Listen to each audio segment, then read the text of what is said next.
किसी भी criminal trial का वो सबसे क्रिटिकल मोमेंट, जब सब कुछ दांव पर लगा होता है। जी हाँ, हम बात कर रहे हैं फैसले की घड़ी की। तो चलिए आज समझते हैं ठीक उसी पल को जब एक जज अपना अंतिम निर्णय सुनाता है। सोचिए जरा, सारे सबूत पेश हो चुके हैं, वकीलों की सारी दलीलें खत्म हो गई हैं, अब कोर्ट रूम में एकदम सन्नाटा है। तो इस सन्नाटे के बाद होता क्या है? फैसले का वो एक पल आखिर सामने आता कैसे है? अच्छा, आगे बढ़ने से पहले एक चीज समझ लेते हैं। हम जिस प्रोसेस की बात कर रहे हैं वो वारंट केस पर लागू होती है। सीधे शब्दों में कहें तो ये गंभीर अपराधों के मुकदमे होते हैं जिनमें सजा आमतौर पर 2 साल से ज्यादा की होती है। ये जानना जरूरी है क्योंकि इसी से आगे की पूरी प्रक्रिया तय होती है। तो अब जब कॉन्टेक्स्ट सेट हो गया है, आइए सीधा चलते हैं मुकदमे के उस आखिरी पल में जब मजिस्ट्रेट को अपना फैसला सुनाना होता है। इस पॉइंट पर आकर कहानी में 2 मोड़ आते हैं, सिर्फ 2। पहला, अभियुक्त नॉट गिल्टी यानी निर्दोष पाया जाता है, जिसे हम बरी होना या अक्विटल कहते हैं। या फिर दूसरा, अभियुक्त गिल्टी यानी दोषी पाया जाता है, जिसे कन्विक्शन कहते हैं। ये अदालत के लिए एक दोराहा है और दोनों रास्तों की मंजिलें बिल्कुल अलग हैं। चलिए पहले उस रास्ते को देखते हैं जो उम्मीद का है, जो आज़ादी की तरफ जाता है, यानी अक्विटल, बरी हो जाना। ये वाला रास्ता ना काफी सीधा साधा है। अगर मैजिस्ट्रेट को लगता है कि सबूत इतने मजबूत नहीं हैं कि अभियुक्त को दोषी ठहराया जा सके, तो वो उसे बरी करने का एक ऑफिशियल ऑर्डर रिकॉर्ड करते हैं और बस खेल खत्म। मामला वहीं रफा दफा हो जाता है, अभियुक्त आजाद है। लेकिन अगर अदालत दूसरा रास्ता चुनती है, कन्विक्शन का यानी दोष सिद्धि का, तो मामला थोड़ा और पेचीदा हो जाता है।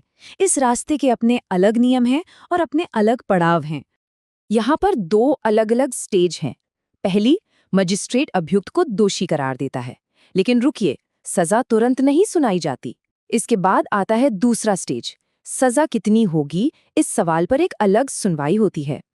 तो सवाल ये उठता है कि भाई सिर्फ सजा तय करने के लिए एक अलग से सुनवाई की क्या जरूरत है? ये सब एक ही बार में क्यों नहीं हो सकता? इसकी एक बहुत बड़ी वजह है फेयरनेस यानी निष्पक्षता। कानून दोषी व्यक्ति को सजा तय होने से पहले अपनी बात रखने का एक मौका देता है। वो अपनी उम्र, परिवार की जिम्मेदारियों या शायद उन हालातों के बारे में बता सकता है जिनकी वजह से उसे कम सजा मिलनी चाहिए। ये न्याय का एक बहुत ही बुनियादी सिद्धांत है, सजा देने से पहले सुनो। और फेयरनेस का यही आइडिया हमें एक और बहुत ही जरूरी नियम तक ले जाता है। एक ऐसा नियम जो मुकदमे को शुरू से ही किसी भी तरह के बायस यानी पूर्वाग्रह से बचाने के लिए बनाया गया है।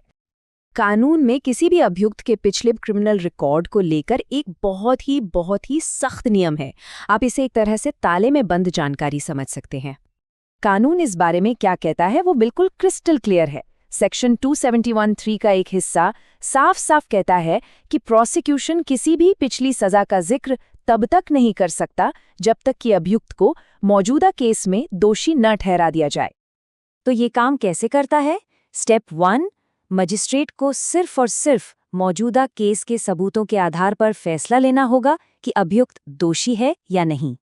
स्टेप 2, एक बार वो दोषी साबित हो गया, उसके बाद ही उसके किसी पुराने रिकॉर्ड को सामने लाया जा सकता है, और वो भी सिर्फ ये तय करने के लिए कि सजा कितनी हो। और ये नियम क्यों है? इसका मकसद बहुत सीधा है, मैजिस्ट्रेट को ट्रायल के दौरान अभियुक्त की पिछली गलतियों से इन्फ्लुएंस होने से रोकना।